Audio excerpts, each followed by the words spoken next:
Hello everyone, welcome back to our channel. This is Umesh Bhardwaj once again with all of you. दोस्तों, आज की video कोई live session नहीं है, ये एक रिकॉर्डेड वीडियो है क्योंकि मुंबई में साइक्लोन चल रहा है और वाईफाई का नेटवर्क इशू है, वॉइस का क्लियरेंस नहीं होता, वीडियो बफरिंग करती है, इसलिए मैंने ये रिकॉर्डेड करना ठीक समझा।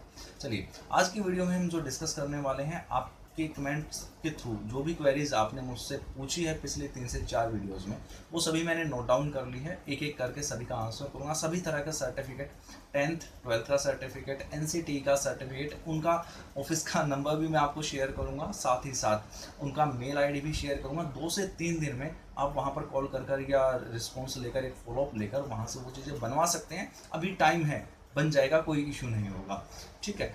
और उसके अलावा जो आपका कास्ट सर्टिफिकेट है उनकी बात करूँगा, ईडब्ल्यूएस के सर्टिफिकेट के रिगार्डिंग कुछ क्वेरीज थी, उनकी बात करूँगा। ओवरऑल इस वीडियो के बाद एटलीस्ट आपका 15/19 के रिगार्डिंग जो भी क्वेरी होगी वो शायद नहीं रहेगी, और अगर रह भी जाती है सो कमेंट कीजिएगा कमेंट सेक्शन में, उसका as soon as possible solution दूंगा आपको। जैसा भी ठीक लगेगा, जो भी चीज़ सही रहेगी मेरी तरफ से वो आपको बताने की कोशिश करूँगा। स्टार्ट कर लेते हैं आज के फर्स्ट क्वेश्चन से। पहला क्वेश्चन था भाई कि बहुत बच्चों ने पूछा, ये 10th 12th board recognition certificate कौन सा लगेगा और कहाँ से लेना है। मैंने एक वीडियो में बोला था कि 10th और 12th का सर्टिफिकेट की आपको नीड नहीं होगी अगर वहाँ पर जो ईड यूज़र है वहाँ पर वो चीज़ ऑप्शनल में होगी तो। लेकिन अगर आप वहाँ पर प्राइवेट करते हैं, कहने का मतलब आप बोलते हैं कि भाई 10th या 12th क्लास हमने प्राइवेट इंस्टीट्यूशन से की है, प्राइवेट स्कूल से की है, जैसे ही वहाँ पर आप प्राइवेट का, एक गवर्नमेंट का ऑप्शन है, एक प्राइवेट का ऑप्शन है, जैसे ही आप प्राइवेट पर क्लिक करते हैं वो आपसे डॉक्यूमेंट मांगते हैं, रिकॉग्नाइजेशन सर्टिफिकेट मांगते हैं आपके स्कूल के रिगार्डिंग। अब वो आपको कहाँ से लेना है? आपको सीबीएसई की ऑफिशियल वेबसाइट पर जाना है। मैं यहाँ पर एक इमेज शेयर करूँगा, आप वो देख लीजिएगा किस तरह से आपको अप्रोच करना है और किस तरीके से आपको अपने इंस्टीट्यूशन की डिटेल्स मिलेंगी। यहाँ से आपको वो चीज़ पता चल जाएगी। सीबीएसई की ऑफिशियल वेबसाइट पर जाना है आपको, वहाँ पर स्कूल्स की लिस्ट दी गई होगी, ठीक है। उस स्कूल के लिस्ट में से आपको अपने एरिया और अपना स्कूल चूज कर लेना है। जैसे ही आप उस पर क्लिक करेंगे, उस स्कूल को आप, मतलब आपके स्कूल को सीबीएसई से जैसे भी अप्रूवल मिला है, रिकग्नाइजेशन मिला है, वो चीज़ें आपके सामने होंगी स्क्रीन पर। आप उनको स्क्रीनशॉट कीजिए, इमेज लीजिए, किसी भी तरीके से आप अपने पास उसको एज अ पीडीएफ सेव कर लीजिए और उसी को आप अपलोड कर सकते हैं अपने ईडोसियर में, ठीक है। एक कैंडिडेट का मैसेज आया था कि भाई वो आउट ऑफ स्टेशन है, यूपी से है। अगर भैया यूपी का भी है तो भी, अगर आप गवर्नमेंट से हैं तो आपको नीड नहीं होगी, आप अगर आपने गवर्नमेंट स्कूल से पढ़ाई की है तो। अगर आप प्राइवेट से हैं, यूपी से भी हैं, तो वहाँ पर भी तो रिकग्नाइजेशन मिला ही होगा ना, चाहे वो सीबीएसई से भी हो सकता है या फिर वो सीसीई बोर्ड से भी हो सकता है।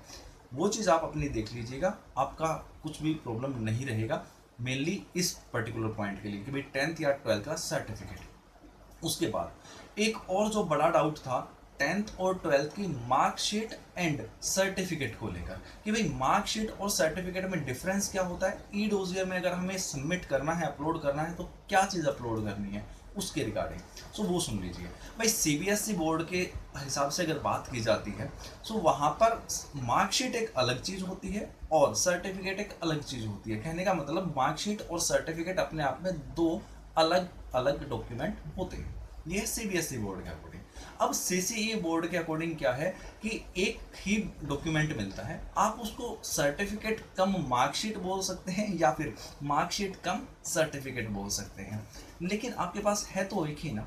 सो आपको मार्कशीट हो या सर्टिफिकेट हो, दोनों जगह पर उसी को चिपका देना है। और अगर आपने सीबीएसई बोर्ड से पढ़ाई की है सो आपके पास दोनों डॉक्यूमेंट सेपरेट सेपरेट होंगे। जहाँ पर मार्कशीट मांगा होगा वहाँ पर मार्कशीट लगा देना, और जहाँ पर सर्टिफिकेट मांगा होगा वहाँ पर सर्टिफिकेट मांगा लगा देना।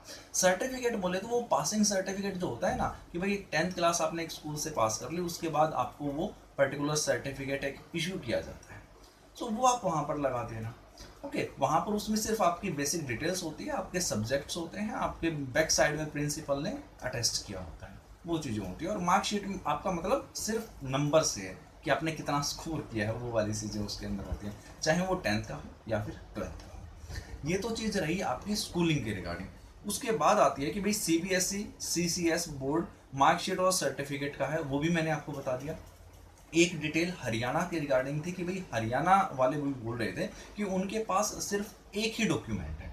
अगर वो एक ही डॉक्यूमेंट है, जहाँ पर भी आपसे जो भी मांगा है उसी को अपलोड कर देना, कोई भी इशू नहीं होगा, बशर्ते वो चीज़ आपकी गवर्नमेंट ऑथोराइज्ड हो, गवर्नमेंट से रिकग्नाइजेशन हो। अगर आपने प्राइवेट स्कूल से पढ़ा है तो आपका जो बोर्ड है प्राइवेट स्कूल का, CBSE बोर्ड है, CCE बोर्ड है, जो भी चीज़ हो, उनकी साइट पर वो चीज़ें अवेलेबल हों कि वो आपका गवर्नमेंट से अप्रूव्ड हो, अगर प्राइवेट स्कूल भी है तो।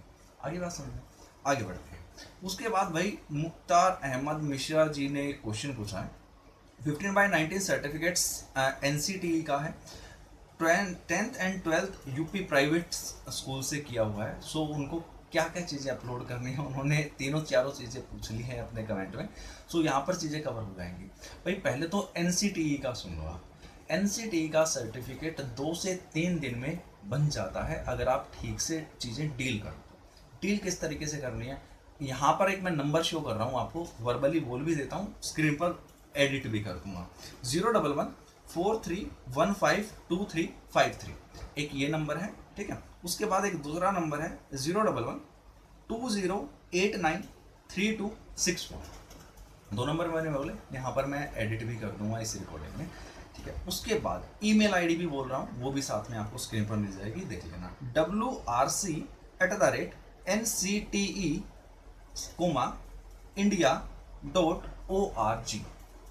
ठीक है, ये वेबसाइट है। आप इन तीनों नंबर में, दोनों नंबर में से कुछ भी, कोई भी नंबर डायल कर सकते हैं, वेबसाइट पर मेल कर सकते हैं, इनके मेल आईडी पर मेल कर सकते हैं।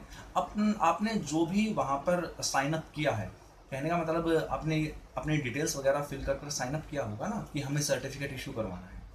आपको एक TP नंबर मिला होगा, एक्चुअली वो रजिस्ट्रेशन नंबर होता है। जब आप इस नंबर पर कॉल करते हो तो वो आपसे ये बोलेंगे कि भाई मुझे TP नंबर बताओ, आपने कब ये रजिस्टर कराया था वो बताओ। मैंने खुद भी परसों बात की थी इवनिंग में। सो उन्होंने बहुत अच्छे से बात की।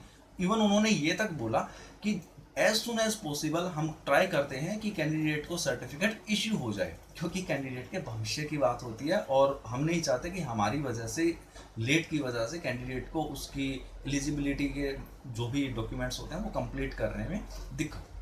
और उन्होंने ये भी बताया कि एज पर नॉर्म्स अपनी तरफ से वो जो टाइम बोलते हैं 5 डे वर्किंग, मतलब वर्किंग डेज 5 दिन के अंदर वो आपको सर्टिफिकेट बनाकर दे देते हैं। क्योंकि कोरोना चल रहा था, लॉकडाउन का इशू था, स्टाफ कम आ रहा था, स्टाफ लेट आ रहा था, काम नहीं हो पा रहा था, उन चीज़ों की वजह से ये चीज़ें डिले चल रही थी। मंडे से ही ऑफिस ओपन हुआ है। 11 बजे के बाद आप इन नंबर्स पर ट्राई कर सकते हैं। शाम को 6 बजे तक ऑफिस ओपन रहता है और वो बहुत अच्छे से बात करते हैं, बहुत अच्छे से डील करते हैं। अगर कोई अच्छे से फॉलोअप लेने वाला और प्रेशराइज करने वाला कैंडिडेट हो, सो 1 दिन में या मैक्सिमम 2 दिन में सर्टिफिकेट आ जाता है, कैंडिडेट से निकाला है, बताया भी है, ठीक है। सो उसका मैं एक TP नंबर जो होता है वो TP200 करके कुछ होता है, वो आप स्क्रीन पर देख लीजिएगा, यहाँ पर अटैच करते हैं।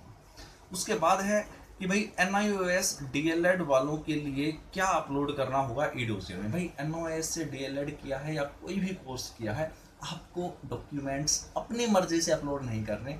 जो आपसे E-डोसियर में डॉक्यूमेंट अपलोड करने को बोला गया है वही अपलोड करने हैं। सो आप अब देखिए कि आपका डिप्लोमा है, सर्टिफिकेट है, 10th 12th जहाँ से जैसे भी आपने की है, as per requirement, as per needful आप वही डॉक्यूमेंट अटैच कर रहे हैं, ठीक है। ये चीज़ थोड़ा सा ध्यान रखिएगा। उसके बाद अब बात आती है कि भाई E-डोसियर को एक बार सबमिट करने के बाद एडिट किया जा सकता है या नहीं किया जा सकता। तो वही दोस्त, अगर E-डोसियर को आपने फाइनल सबमिट कर दिया तब तो आप नहीं उसको एडिट कर सकते। अगर थोड़ी बहुत कुछ क्वेरी रह गई हो, आपने गलत डॉक्यूमेंट अपलोड कर दिया हो या डॉक्यूमेंट अपलोड ही ना किया हो, वैसे तो मैंडेटरी डॉक्यूमेंट के बिना वो चीज़ें आपको शायद नहीं शो करेंगे, या फिर अगर गलत डॉक्यूमेंट बाई चांस आप अपलोड कर देते हो, कुछ क्लैरिकल मिस्टेक आपकी डॉक्यूमेंट्स में हो जाती है, आपका मार्क्स का कैलकुलेशन या फिर आपका पासिंग ईयर का कुछ ईयर इंटरचेंज हो जाता है, 19 की जगह 20, 20 की जगह 19 लिख दो, ऐसा कुछ अगर चीज़ें होती हैं तो वो क्लैरिकल मिस्टेक्स में आती हैं। उन चीज़ों को थोड़ा सा इग्नोर किया जा सकता है, नेग्लेक्ट कर देता है डिपार्टमेंट। वो चीज़ें जब आपकी मैनुअल वेरिफिकेशन होती है ना, उस टाइम पर काउंटेबिलिटी उनकी हो जाती है। लेकिन अगर कोई डॉक्यूमेंट ही गलत है या आपने नीडफुल डॉक्यूमेंट वहाँ पर नहीं लगाया है, जिसकी वजह से डिपार्टमेंट आपको कंसीडर ही नहीं करेगा, उस केस में आपको नेक्स्ट दोबारा से E-डोसियर फिल करने का एक मौका दिया जाएगा करेक्शन के तौर पर। लेकिन हाल फिलहाल में अगर चीज़ें रिव्यू होने में आती हैं तो आपको पेंडिंग कैंडिडेट की लिस्ट में रखा जाएगा, ये बात ध्यान रखना। उसमें किसी की भी गलती नहीं होगी फिर, ठीक है, गलती आपकी ही रहेगी। एक तरीके का एग्जांपल के तौर पर बताऊं कि अगर ओबीसी आप कैंडिडेट हो, आप दिल्ली गवर्नमेंट के लिए ये चीज़ें अप्लाई कर रहे हो, तो आप ओबीसी सेंटर का सर्टिफिकेट नहीं वहाँ पर सबमिट कर सकते। आपको ओबीसी का सर्टिफिकेट दिल्ली गवर्नमेंट का, दिल्ली स्टेट के लिए, यूटी है दिल्ली वैसे तो, लेकिन स्टेट का सर्टिफिकेट आपको वहाँ पर लगाना होगा, ये बात ध्यान रखना, ठीक है। ये चीज़ें हो गई। अच्छा, नंबर मैंने आपको बता दिए, टीपी नंबर बता दिए, कमेंट्स का जो सर्टिफिकेशन वाली चीज़ है वो मैंने बता दी। एक कमेंट था कि भाई उनका एडमिट कार्ड गुम गया है, ठीक है। एक का कमेंट था कि एडमिट कार्ड पहले तो उन्होंने सबमिट कर दिया, लेकिन अभी उनको मतलब कुछ सिग्नेचर वगैरह का जो कुछ इशू था कि भाई वो चीज़ें थी उनके पास लेकिन गुम गया है और चीज़ें होने में नहीं आ रही हैं। एक इशू था कि 10th और 12th में जो नाम वगैरह का था कि भाई नाम में स्पेस, जैसे रामचंद्र हो गया तो राम और चंद्र में स्पेस एक जगह था और एक जगह वो कंबाइंड था, मतलब स्पेस नहीं था उसके बीच में, तो उसका क्या इशू रहेगा। ये चीज़ें कंसीडर नहीं की जाएंगी।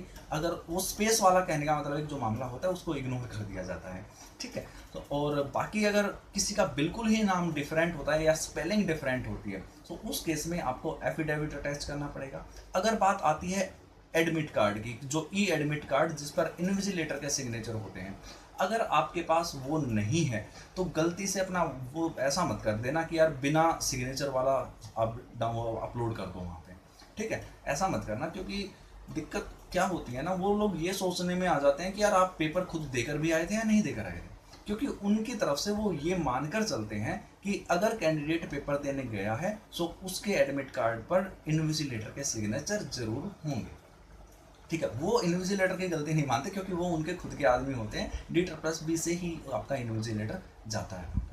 तो इन चीज़ों को थोड़ा सा समझिए। अगर ऐसा कुछ केस होता है तो आप एक FIR फाइल करा लीजिए रिसेंट डेट की, 3-4 दिन पहले की या हफ्ते भर पहले की भी, 10 दिन पहले की भी, कि भाई मेरा बैग था, वॉलेट था, उसमें एडमिट कार्ड था या उसमें और भी सामान था, वो चोरी हो गया।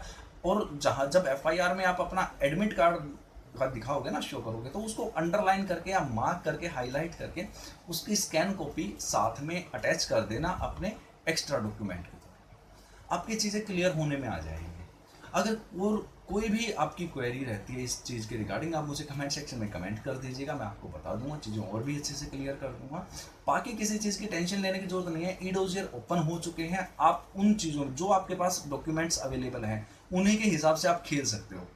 अब अगर आपने ज़्यादा तिगड़मबाजी लगाने की कोशिश की, NCL वगैरह का भी बता देता हूँ कि भाई NCL का क्या होता है, आप रिसेंट डेट का NCL भी लगा सकते हो, लेकिन आपकी डिस्ट्रिक्ट कोर्ट काम कर रही है या नहीं कर रही, वो चीज़ें आपको देखना पड़ेगा। आप as soon as possible NCL अपना दिखा सकते हो, रिन्यूड NCL अगर किसी के पास अवेलेबल नहीं है तो, ठीक है। अगर दिखा सकते हो तो आप दिखा दीजिए, बनवा लीजिए, उसमें भी ज़्यादा टाइम नहीं लगता है, 4 से 5 दिन का टाइम लगता है अगर आपके पास पूरे डॉक्यूमेंट हैं और आपकी डिस्ट्रिक्ट कोर्ट अच्छे से उस चीज़ को फॉलोअप में लेती है और काम कर रही है, वो आपकी अर्जेंसी को समझ रही है, ठीक है। क्योंकि डिले जो टाइम होता है ना, वो उनकी मैक्सिमम टाइम लिमिट के अकॉर्डिंग ही होता है, उसके अलावा कुछ नहीं। इन चीज़ों का थोड़ा सा ध्यान रखिए। आई होप कि मैं अच्छे से आप लोगों की क्वेरीज क्लियर कर पाया हूँगा, ओके। और बाकी ये है कि यार एग्ज़ाम से रिलेटेड जो अपडेट है ना, कल मैं लेकर आऊँगा, होपफुली लाइव सेशन में ही रखूँ अगर चीज़ें ठीक रही तो, क्योंकि रिकॉर्डिंग में मज़ा नहीं आता है, कैमरे में देखना पड़ता है।